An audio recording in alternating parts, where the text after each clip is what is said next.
एक मुलाकात ऐसी शख्सियतों के साथ जिन्होंने दिया है अपने जीवन को एक नया मुकाम। रूबरू कराएंगे ऐसी कुछ हस्तियों के साथ एक खास शख्सियत के साथ मुलाकात जयदेव पटेल के साथ नंबर 1 इंडिया न्यूज पर।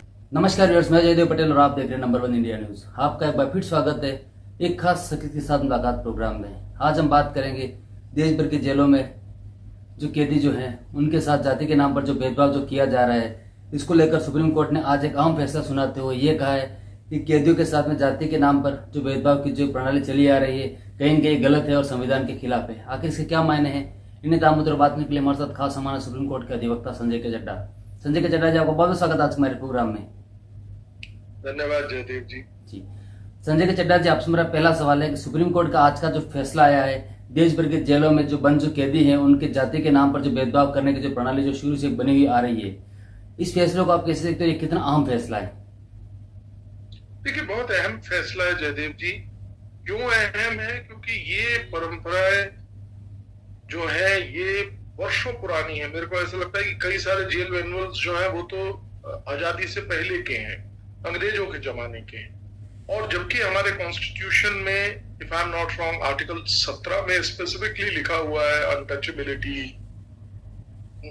इत्यादि को हटाने की बात। तो ये एक फंडामेंटल राइट है कि अनटचेबिलिटी इत्यादि ना हो, खासतौर से कास्ट, क्रीड, सारे आर्टिकल्स 14, 15, 16 इक्वालिटी की जो बात करते हैं वो तमाम आर्टिकल्स जो है बहुत स्पेसिफिकली जॉब में और अन्य जगहों पे एक बहुत स्पष्ट रूप से किसी भी व्यक्ति के साथ, एक सिटीजन के साथ दूसरे सिटीजन के साथ मत भेदभाव नहीं होता है। स्पेसिफिकली 5-6 चीजें लिखी गई हैं, caste, creed. So we are concern about caste here, जो आज देखा। और न केवल सुप्रीम कोर्ट ने इसकी निंदा करी, इसकी जो है भर्त्सना करी, इसका जो है विरोध किया, बल्कि सख्त आदेश दिया कि जो राज्य, क्योंकि केंद्रीय जो सरकार है उसका ये मानना है, उनका जो जवाब आया था उसमें भी और लॉ की व्यवस्था भी यही है कि जो प्रिजन है या जो जेल है वो राज्य सरकारों का जो है उनको उस पर लॉ बनाने की या जेल मैनुअल बनाने की जो प्रक्रिया है वो राज्य सरकारों का कार्य है, ना कि केंद्र सरकार का। तो केंद्र सरकार ने तो इससे ये कह के अपने आप को अलग कर लिया।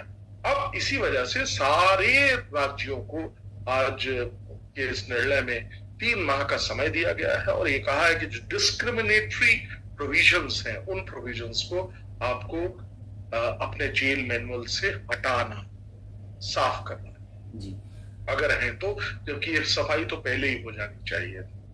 संजय के चड्ढा जी, आज का सुप्रीम कोर्ट का जो फैसला आया है ये जेल प्रशासन और कैदियों पर कितना असर डालेगा आने वाले समय में?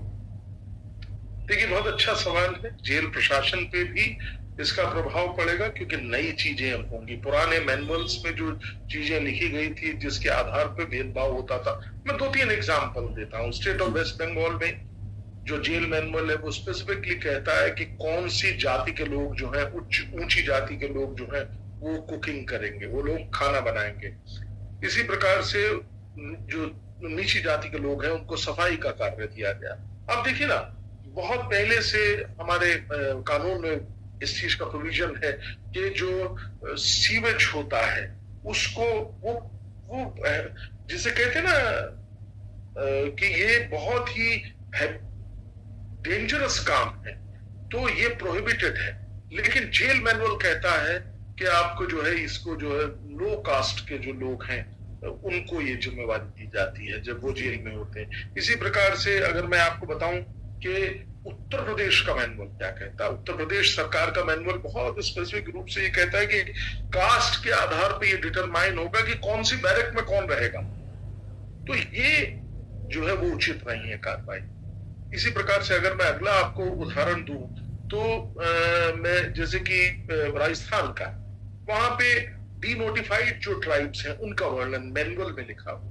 केरल का एग्जाम्पल कोर्ट के समक्ष आया जहां पे उन्होंने बहुत जोर तरीके से कहा कि हैबिचुअल ऑफेंडर्स और कन्विक्टेड ऑफेंडर्स, इनको डिफरेंट।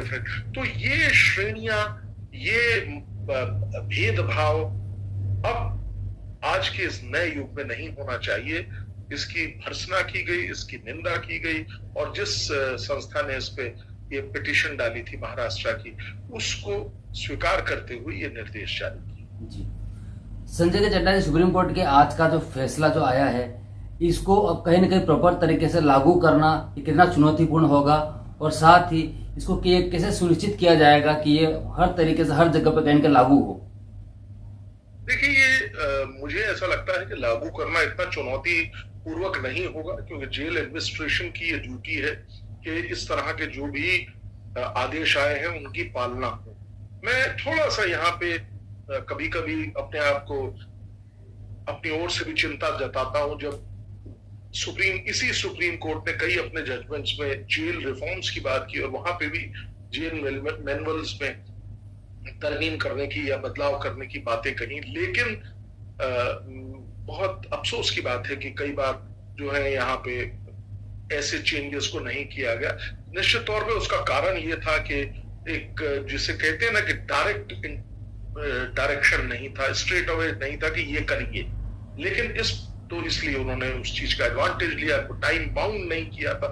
आज के इस निर्णय में बहुत स्पष्ट शब्दों में कोर्ट ने कहा है कि 3 महीने का समय है, इस पे एक रिपोर्ट बनाइए, रिपोर्ट के क्या क्या प्रॉब्लम्स हैं, और उस रिपोर्ट के आधार पे जेल मैनुअल में चेंजेस लाइए, तरमीम कीजिए, उसमें अमेंडमेंट लाइए। तो ये बहुत स्पेसिफिक टाइम बाउंड दिया गया है। मुझे इसमें कहने में कोई गुरेज नहीं होगा, कोई तकलीफ नहीं होगी कि ये चीज जो है इमीडिएटली लागू होगी, और अगर जेल प्रशासन इस चीज को लागू नहीं करता है तो वो स्वयं इसके लिए जिम्मेवार होगा और उनके खिलाफ कार्रवाई भी करी जाएगी। उनको ये पता है, इसलिए मुझे लगता नहीं कि ये चिंता की बात।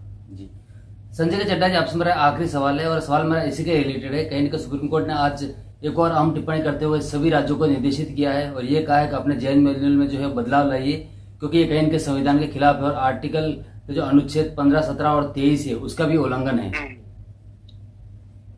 देखिए, मेरी बात जो मैंने पहले सवाल के जवाब में कही थी कि आर्टिकल 15, 17, 23 तीनों का आपने निर्णय किया, अपने बात में जिक्र किया, वो तीनों सिर्फ और सिर्फ ये बात कहते हैं कि जो इक्वालिटी की बात करते हैं। अब 15 क्या है?